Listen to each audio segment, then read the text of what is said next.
Chapter 42, Over the Hills. Over the hills. The sun had barely cleared the horizon when Anoman found himself outside the coronet and once more preparing to depart the city. Last night, the decision to leave early had been unanimous, no one, it seemed, keen on remaining in Athkatla after what had transpired there the previous day. Anoman adjusted the pack at his back, Minsk and Herdalis talking quietly behind him as they waited for Jahara and Ari to join them, Nalia and Fritha having left earlier to replenish the group's supplies, though they should have returned by now. Anoman felt a familiar worry stir within him, but quelled it instantly. Had anyone realized it was the girls who had been involved in yesterday's burglary, which had half the noble families in Athkatla in such an uproar, the guards surely would have arrived to arrest the pair straight away. Still, the girls had left with the dawn and it wasn't as though the promenade would be busy at that time of the morning, even some of the merchants would not have arrived yet. "Where are young Fritha and Nalia?" questioned Minsk behind him, giving a voice to his thoughts, and Anoman turned back to the men to watch the bard send the ranger a reassuring smile. "Fret not, Minsk, I cannot believe the girls have come to any harm." Anoman bit back a comment about vampires and slavers with some difficulty.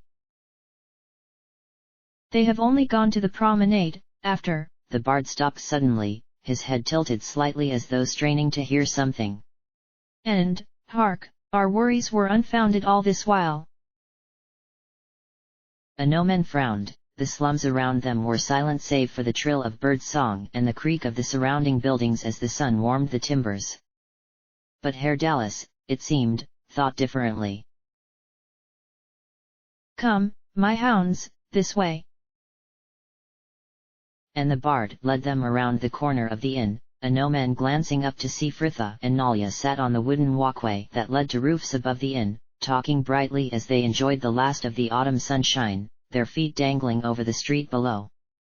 Nalia noticed them first, leaning in to whisper at Fritha's ear, the girl glancing to them as well, both laughing behind their hands, and Anoman wondered just what the joke was, though he was not left in doubt for long, their high voices breaking into song.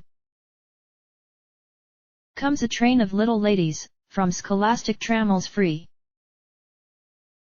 Oh, very amusing, my raven.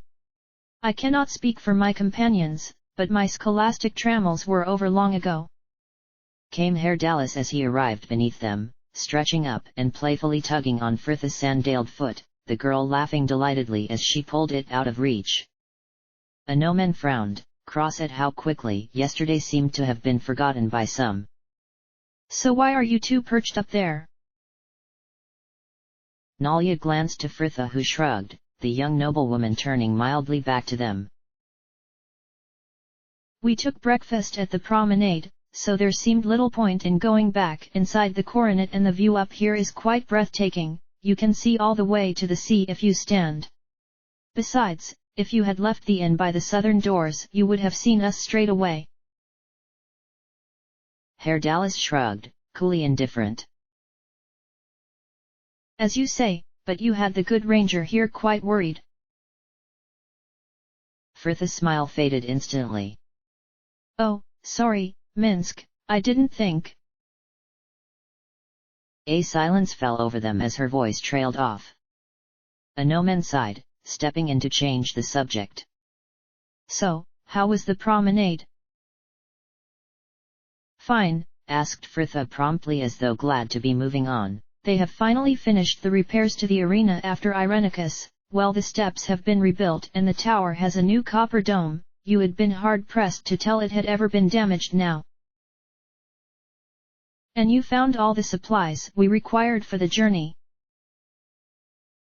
Fritha and Nalia suddenly shared a smile, and Anoman could not fail to notice the tiefling join them in the gesture. "Oh, yes, everything and then some.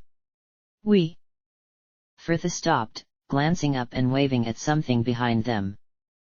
"Ah, here come Jahara and Ari, I suppose it's time we were away." "Minsk," she began, edging forward with her arms outstretched, and Minsk beamed, instinctively stepping up as she dropped from the walkway, the man catching her neatly under the arms and setting her gently down next to him as Nalia clattered down the steps. ARandoman had noticed the ranger had been watching the girls more closely since the previous evening, Fritha especially. But then, if ARandoman was honest, so had he. He frowned, turning away and half wishing he could go back to a few days ago when all his worries were a few dreams, personal and insular. Now everything felt so much larger, as though the world had suddenly grown from the narrow sphere he had been so familiar with, people whom he had thought to know quite well, suddenly strangers to him.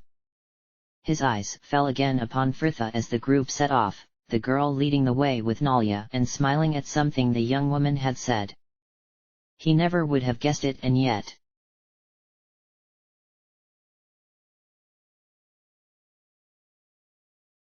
Fritha sighed contentedly, the air about her pleasantly cool, and even the slight ache that was still lingering in her ankle, a memento of their hasty escape from Isia's estate, could not mar her good mood as they made their way to trade meat, leaving all the troubles of the last few days behind them.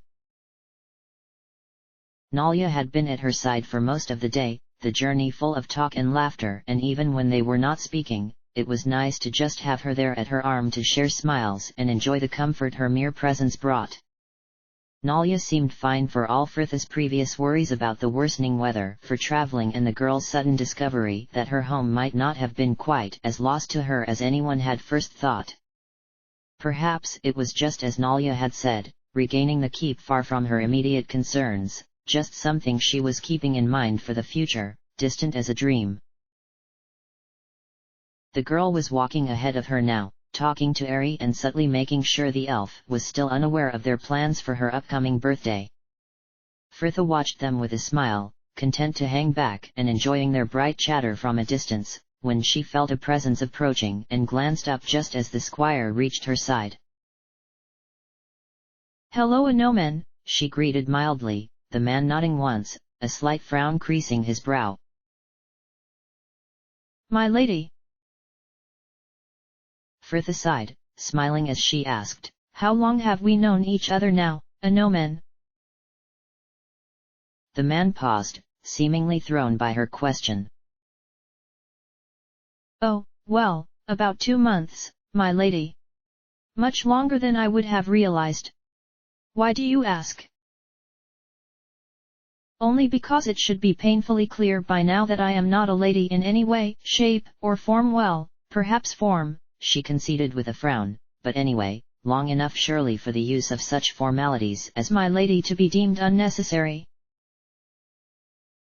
ARandoman said nothing, but his frown deepened.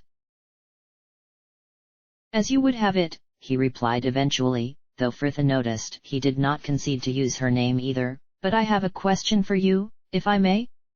"I, of course, informed both the Knight Commander and High Watcher Isaac of your contact with the Vampires Guild. They were as shocked as we were by their presence in the city and have charged me with finding out all I can on the matter. And to that end, I wonder if there is anything else you can recall of your meeting." Fritha shrugged, not particularly surprised the men would be interested, though ARandoman's question was unexpected and she had to take a moment to cast her mind back to that gloomy alley. The outline of 6 figures stood in the shadows before her. "Well, as I've already said, the woman was Parisa, the man, Durst, their human companions Reed and another man whose name wasn't mentioned. Then the 2 deserters." Fritha paused. Here could be a way of discovering more about this guild, not least how they contacted potential recruits, but she hadn't told Renal their names and she decided instantly that it wasn't something she trusted the order with either. "I didn't catch their names either." She shrugged, nothing new to offer the man. "Sorry, but they didn't really say a lot, and then we were discovered and it was me doing all the talking. Still, at least we know of the guild now. If Nalia and I hadn't met Adric and his friends, we would still be oblivious to their existence and Isia's wrongdoings both." "Adric?" the squire repeated, suddenly looking far more interested in what she had to say for all his questions of vampires, and Fritha nodded, smiling happily. "Yes. He was one of the men we met on that same evening. Nalia and I ran into them on our way back from the docks and they invited us to see some musician friends of theirs play. Anoman did not share her smile though, staring down at her and seemingly astounded.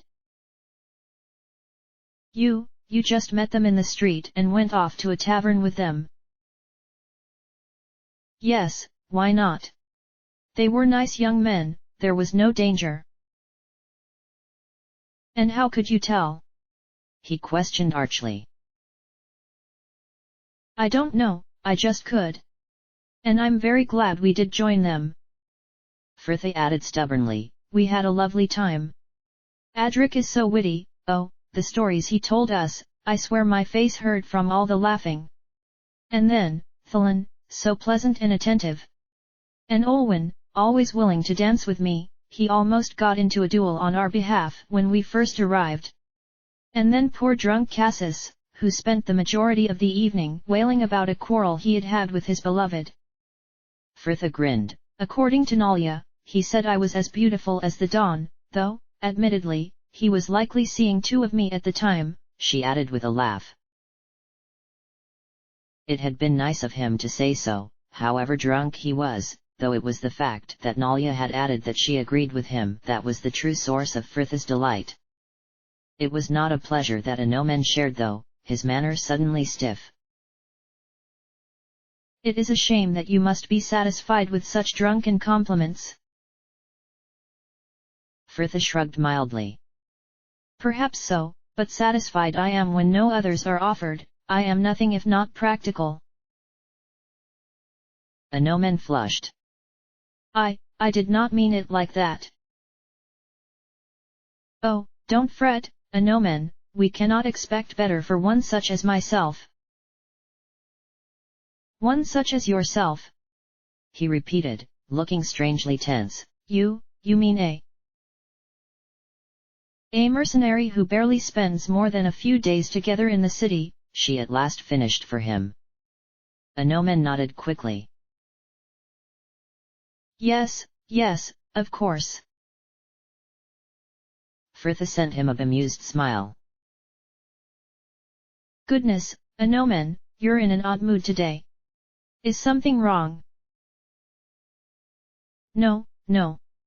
So you spent your evening with these men? He confirmed dully, before seeming to realize something, turning to her to demand, then why did they not offer to escort you both home?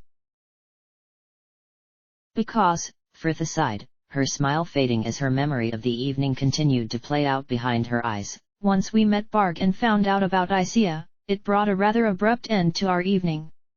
We left the tavern without even telling them we were going in the end. I hope they weren't worried. I cannot imagine they were, muttered Anoman, and Fritha sighed. Oh, Anoman, I give in, you are quite right. They were most likely scoundrels of the highest order, and Nalia and I were fortunate to escape with our virtue. We were. Came a voice before her, and Fritha turned to find Nalia dropping back to join them, the girl's intervention more than welcome. Oh, Nalia, dearest, come talk to me. What did Ari have to say? Does she suspect anything? And Anoman drifted back to walk with Jahara as talk of the elf and her imminent birthday consumed them once more.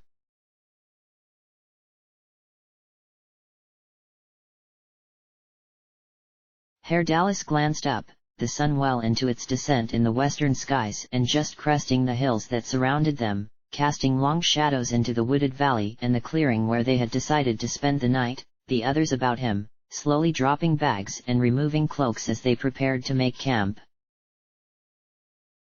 It was late afternoon and the day so far had consisted of nothing but wandering through forest after forest, the way becoming rougher and more arduous as they went. Perhaps he was just missing the plains, but the landscape of the prime was certainly monotonous, though Herr Dallas was quite willing to accept that boredom of another sort may have been coloring his opinion.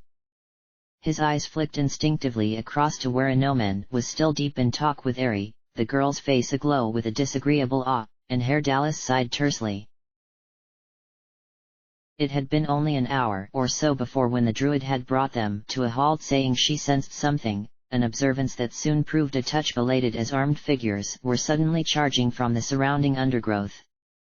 But though the bandits had the element of surprise, they really were no match for their group, something they had realized soon after, and those that could had fled.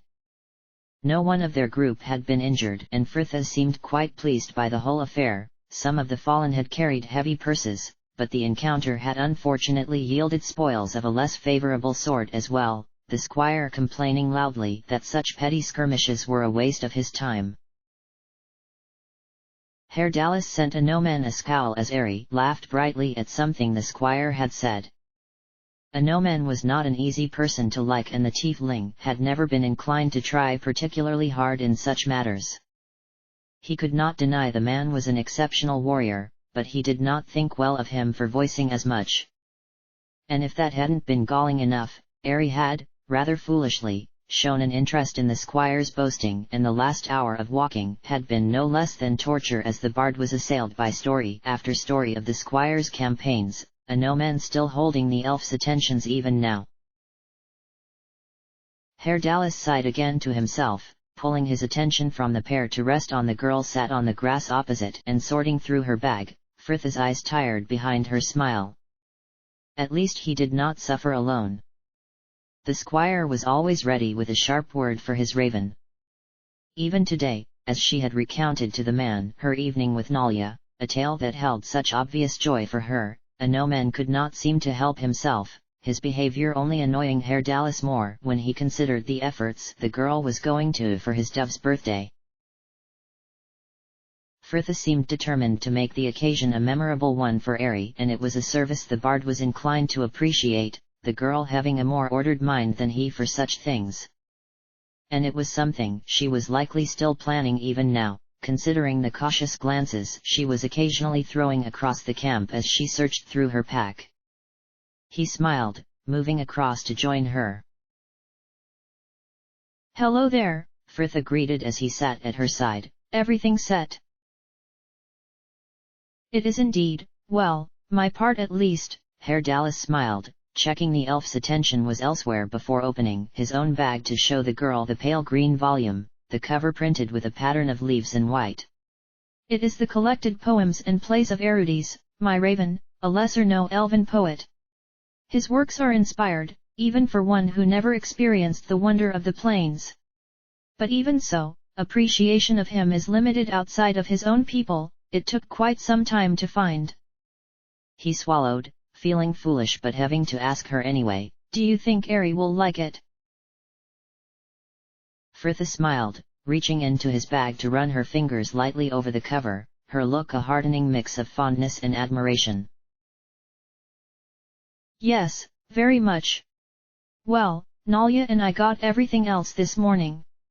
A present from the rest of us, plus some wine and a bottle of sherry the merchant threw in for free. In fact, here." She huffed, struggling to pull a couple of bottles from her stuffed pack. "You can carry the wine, my bag's heavy enough with everything else." "Ah, Arabellan dry, a good choice, my raven. I spent long enough talking to Samuel back from my time at the theatre to know good wine from bad, though I imagine anything would be more than welcome at the moment. This sparrow has just been enduring talk of a gnomon's glorious campaigns. Sweet Ari is in possession of a very patient heart, and the nightling has a talent for fiction surpassed only by you." "Really now?"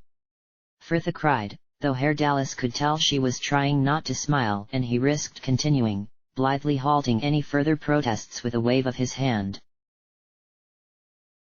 "Bar that, my raven, you must hear one. Let me recount to you the tale of a gnomon and the wyvern. 2 summers ago, I, a gnomon, being the oldest squire within the order, nay in the history of the order." Herr Dallas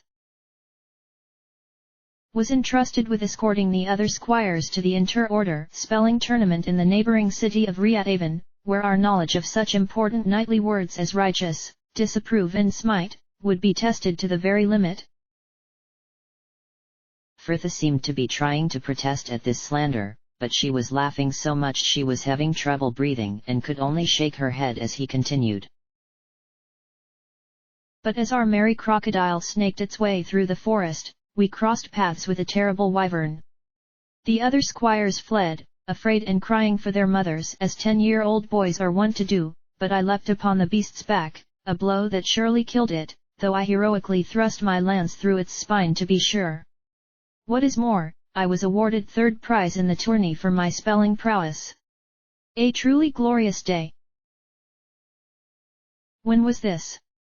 Interrupted a voice above, and Herdalis glanced up to see the squire himself looking down on them, Frithia straightening in an instant, drawing deep calming breaths as she fanned at her flushed face. I do hope you are not referring to today, a gnomon continued with a sigh as he settled next to the girl on the grass. As I was just telling Ari, such skirmishes are hardly worth the time it takes for me to clean my weapon. Now the Order's campaign against the Hill Nashor giants, that brought the blood up. Herdalis slyly caught her eye, and any composure Frithia had managed to gather ended then, the girl dropping her face in her hands and sobbing with laughter. A gnomon looked highly perturbed. What in Helm's name is wrong with her? He exclaimed as the girl rose, stumbling off over to the other side of the clearing, hiding her face in her sleeve as she went. Herdalis shrugged mildly. I would never claim to understand the fairer sex, the girls of the prime even less, though this unpredictability is surely half the pleasure, he added with a smile as he watched Ari make her way over to Frithia, the elf clearly concerned by the girl's behavior, and he was suddenly filled with an unexpected rush of contentment. Herdalis leant back on his pack and thanked every fate listening that he was there just then with them. Jahara frowned, holding the rough square of parchment up to the treetops, trying to line up the crude row of drawn mountains to the iron-grey peaks that stood, cloud-shrouded, on the northeastern horizon. Jahara sighed. It was no good, however she looked at it, the numbers just didn't tally. Minsk, she called, not even taking her eyes from the map as she felt the presence of the ranger approaching behind her. There is a problem, yes. Here, she sighed, turning to pass him the map. What do you make of that? A moment to hold the parchment up as she had, and Minsk had his answer. We have one mountain too many. Ah, who says this is not good? Quite, and I agree with him. Well, that was what you got for buying cheap unreliable maps.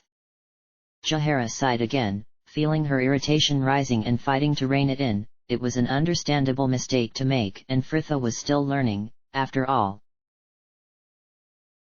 Oh, well, it is better we found out now, rather than further on in our journey, she reasoned eventually, surprised at how like Khalid she sounded. There had been a time when she would have raged for a good hour at such easily avoided follies. But that was when he had been there, ready to soothe her and keep her temper from going too far. Over the last month or so, she had slowly come to realize she had to be her own mediator, and it was something that Minsk had seemingly noticed as well. I recognize that manner, good Jahara, Khalid, he lives on in you, yes. Minsk nodded, his eyes gaining a distant look. That is how they all live on, in the people that knew them. Dinah Hare would say that is why we have our odes in Rashomon, that the greatest of us will always be remembered, that their spirits may endure for 1,000 years. Dinah Hare, repeated Jahara, remembering the beautiful sorceress whom she had respected and loathed by turns. You must miss her, Minsk. The ranger shrugged. They both knew it was so, and he seemed to feel no need to agree. Khalid thought well of her, you know. What was it he said?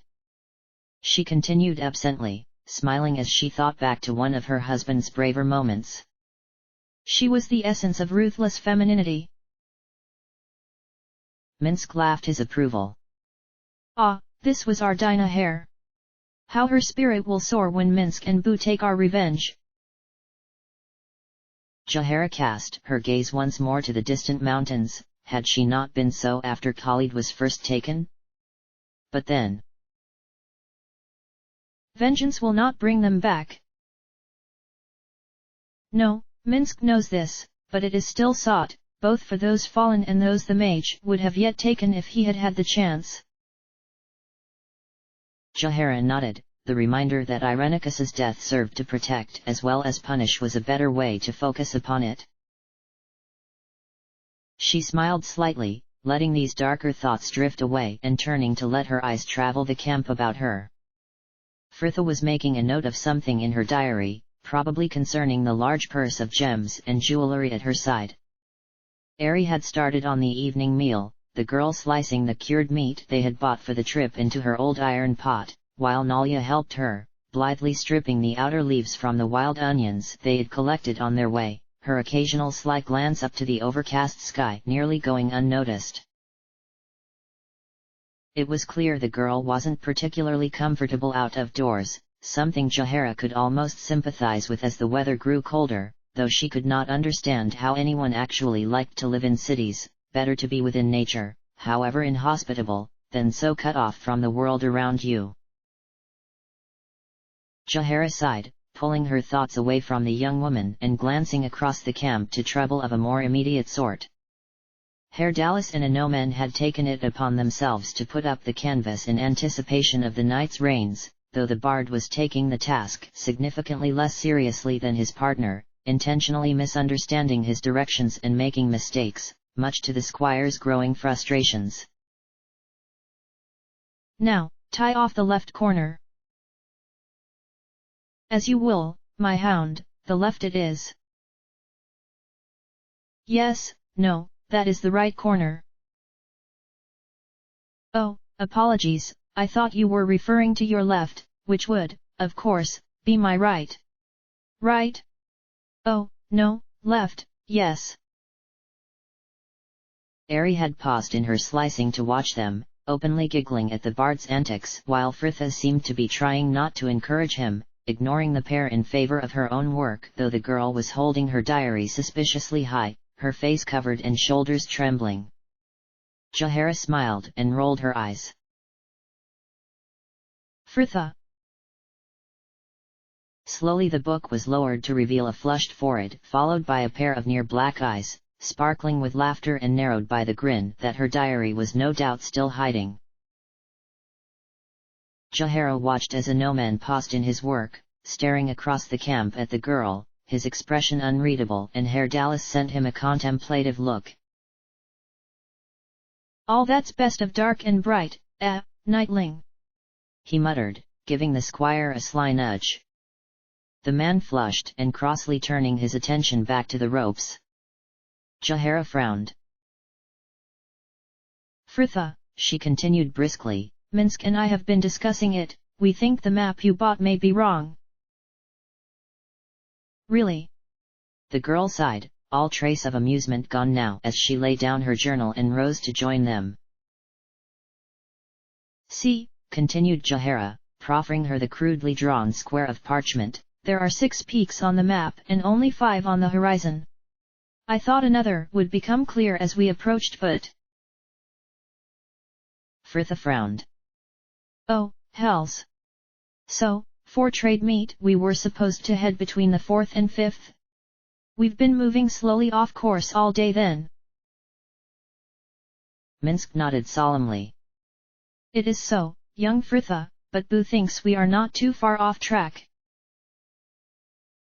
Indeed, agreed Jahara, we could have used the nearby river as a means of placing ourselves, though I note it has been missed off this map.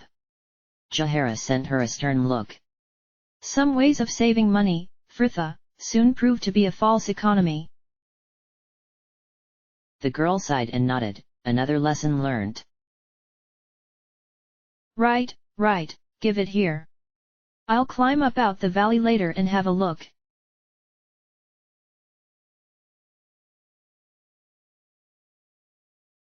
Dinner had been cooked and eaten by now, the group all sat about the fire in companionable silence, each occupied by their own tasks. The sky, or what Frithha could see of it past the canvas that was now stretched over half the clearing, was paling to a grey. The clouds stained a fierce pink as the sun finally dipped below the hills, a chill rising in the air as it did so. Frithha sighed, feeling pleasantly full and very disinclined to move from her seat next to the fire, though in the end she relented, rising stiffly. Well, I had better go and get the measure of this map. Nalya looked as though she would have liked to offer to join her, but an icy breeze stirred through the trees about them and she retreated back into her cloak, edging closer to the fire, her embroidery still untouched in her lap. Frithha sent her an understanding smile. I shan't be long. You cannot go alone, Frithha, came Jahara sharply, though the girl noted she, too, made no move to leave the fireside. Of course, I can. But Anoman shook his head as well, making to stand and having to stoop slightly as his head brushed the canvas. No, Jahara is quite right, my lady. The forests can be dangerous, especially at night. I fear I must insist on escorting you. Oh, as you will, Frithha conceded, seeing no real reason to refuse the company. We'll be back, Herr Dallas, not you as well. She cried as the bard rose too, a broad smile on his pale face. I am sure we'll be fine. No, no, my raven, as the squire rightly says, who knows what terrible beasts will be abroad. I would hate to think I missed the chance of such an encounter. Those still sat laughed, Frithha smiling as she shrugged her acceptance, though Anoman looked less than pleased and so did Ari. Perhaps, began the elf contemplatively, half making to rise, and Frithha laughed gently, holding a hand up to halt her. No, no, no, it's definitely fine with three of us. Remember the adage, too many cats spoil the broth. Nalya snorted into her sleeve, Frithha glad to see her smiling, and before anyone else could volunteer as an escort, she turned to lead the way out of the camp. So, Herr Dallas, you wished to come with us because? Frithha asked once they were a safe distance from the clearing, looking for a distraction as the ground began sloping upwards. The climb was making her ankle ache, the bitter wind not helping any as they left the shelter of the trees for the bare hillside, and she knew she should have changed into her boots as the dusk fell, but couldn't see any point to it when she would be bedding down soon. Herr Dallas turned to her with a dramatic astonishment. I need a reason to spend time with my favorite raven. Your only raven, she reminded evenly, and the bard finally relented with a grin. Oh, if I must, I have been wishing to ask you what you bought my dove for her birthday. Frithha smiled. Never you mind, Sparrow. You can find out when she does. Though it seemed Herr Dallas did not agree, the bard proceeding to attempt to guess her gift, his ideas becoming increasingly outlandish as they climbed, Anoman sighing as he dropped back a step to follow them in stony silence. Oh, I have it. A vial of Evergold's waters. No, Frithha sighed, after a good quarter hour's climbing, her ankle was hurting something fierce and even she was beginning to lose patience for Herr Dallas's game. A dragon's egg. No, they'd run out of those, Frithha muttered absently as they finally reached the hill's peak. The forests and valleys of stretched out beneath them, a model of greens and browns under the darkening sky, while back in the west, the sea was molten under a setting sun. Ha! Very good, my raven. Laughed Herr Dallas. As usual, your wit is as sharp as your blade. A pity, then, we cannot say the same for you, Anoman muttered, quiet but still audible, and Herr Dallas turned narrowed eyes upon him. Whereas I find it easy to draw comparisons between your wit and the dull club that hangs now at your hip. Frithha suppressed a groan, moving away to let them enjoy their squabble uninterrupted. The wind was much stronger up there and colder too, and she was struggling to keep the parchment of the map flat as she held it up to the view, trying to decide which of the mountains had been added in error. At last, she made her choice, scribbling over the extra peak before carefully tracing in the course of the second river that ran so close to their camp and putting on a cross that marked what she assumed was trade meat, the smoke haze from the settlement just visible above the tree tops to the east. One final glance over to check on perspective and she was done. Behind her, the argument was still going strong. By helm, tiefling, be silent. I've never met a man more in love with the sound of his own voice. I assume you mean after your blustering self, my puffed-up hound. Frith sighed, fighting to keep her teeth from chattering as another blast of wind howled over them, easily finding its way under her cloak. Oh, give over, you two, you're behaving like children. A gnomon threw the bard a scowl and took a step closer to her. Are you cold, my lady? Not at all, she lied blithely. This isn't cold, it's just bracing. Here, what do you think? She continued, turning to show her amendments to Herr Dallas. I would bring that river over a touch, and she allowed him to pluck the stylus from her hand and redraw the line with a flourish. There, perfect. Frith returned the smile he sent her, quickly rolling up the parchment before the wind could catch it. Well, we've got a rough idea, anyway. Come on, let's get back to camp. But it seemed the journey back down was to be even less peaceful than the one up, Frith walking as fast as she could without stumbling on the steep slope, the pair following her and sniping at each other as they went. Oh please, she groaned as they reached the tree line and entered again the gloom of the forest, the girl silently vowing that this was the last time she went anywhere with just the pair of them. I am getting the worst headache. You are ailing, my raven. Came Herr Dallas, the man quickening his pace to walk next to her. Come, let me cheer you with a story. There are many knightly orders all across the plains, you know, with many a deed to their names, but none bear such legends as Sir Romovin the Pointless, Knight Commander of the most venerable Order of the Radiant Sprout. Herr Dallas! Frith scolded, stopping dead and ready to put an end to things, but it was as though she had not spoken. Both men stopped as she had and glaring at each other. You try my patience, tiefling, growled a gnomon. Really, my hound? I did not know you were in possession of any to make such a thing possible. One more word from you, braggart, and you will be meeting your much-lauded oblivion a great deal sooner than expected. A gnomon! Frith cried, shrill in her disbelief. Good gods! That is enough, both of you. Herr Dallas! She continued quickly, pulling the map from her bag. Please take this back to camp. Minsk and Jahara will no doubt wish to study it before the light fails completely.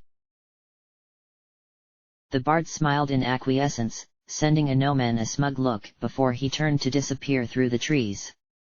Frith whirled instantly back to the man still at her side. What are you playing at, a gnomon? I know Herr Dallas could try the patience of angels when he puts his mind to it, but to threaten another of this group. She shook her head, still hardly able to believe it had happened. A gnomon merely watched her with a dark look, his face a stony mask in the gloom. He insulted my honor. Frith felt her anger rise and quelled it with difficulty. Did he indeed? And if I or Ari or Ornalia had said similar, would you be there calling us out? Well. A gnomon made no answer, but he had dropped his gaze and she could hear the rustle of the fallen leaves as his feet shifted uncomfortably. Frith relented with a sigh. A gnomon, what is wrong? This anger you seem to have for the world, I just don't understand it. He glanced up sharply, eyes searching her face with a frown. You don't? You truly don't? No, I just said I didn't. Anomen, what's wrong? Is it your sister? Or worries for your father? I will help you if I can. He said nothing though, just stared down at her, his lips pressed together and frowning, and in the end she gave up, sadly shaking her head. Fine. I could not be more disappointed with you, Anomen. And with that, Fritha turned and walked away, her pace quickening as she attempted to catch up with other half of the quarrel. Herr Dallas was not too far ahead, the slight swagger in his step only serving to rile her further. And what was that? She demanded as soon as within earshot, the bard whirling back to her. Sorry, my raven. All that radiant sprout nonsense. I was merely trying to cheer you. Don't you give me that. She snapped, you just wanted to provoke an argument, which we both know is hardly a feat in Anomen's case. Fritha sighed, calming herself to add, I know you don't like him, Herr Dallas, but this helps no one. The tiefling raised a cool eyebrow. You did not seem to mind me mocking him before.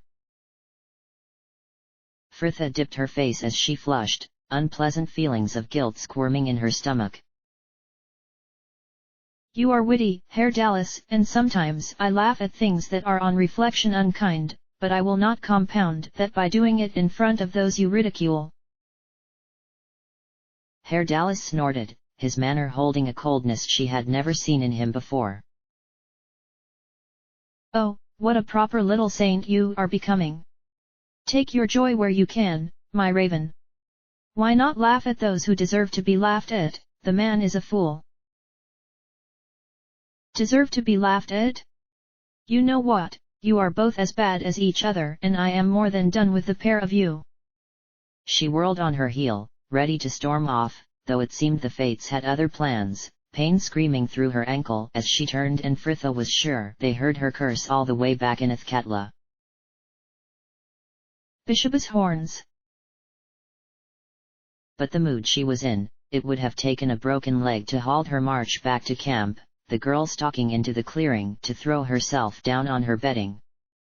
Her appearance was so sudden and unexpected that no one had a chance to question her before Herr Dallas arrived to mirror her movements, the bard brusquely shaking off Ares' concern as he presented the map to Jahara and settled back on his own bedding in sullen silence.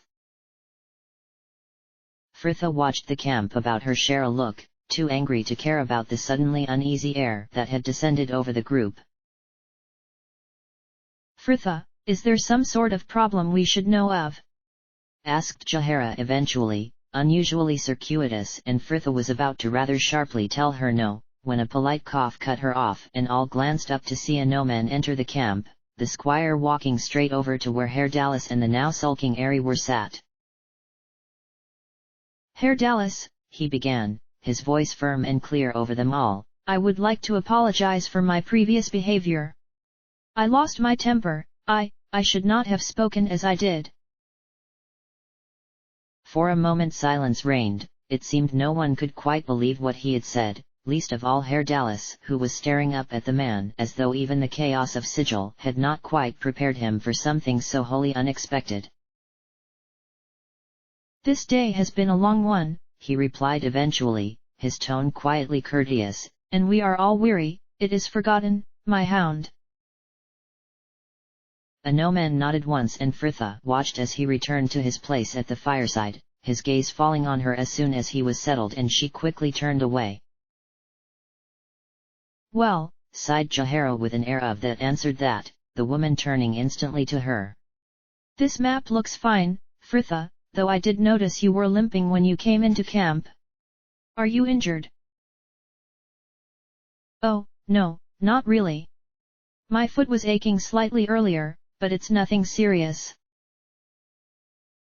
Across the camp, Anomen stirred, his voice quiet and measured. I will gladly examine it, my lady. It's fine, thank you, she answered crisply.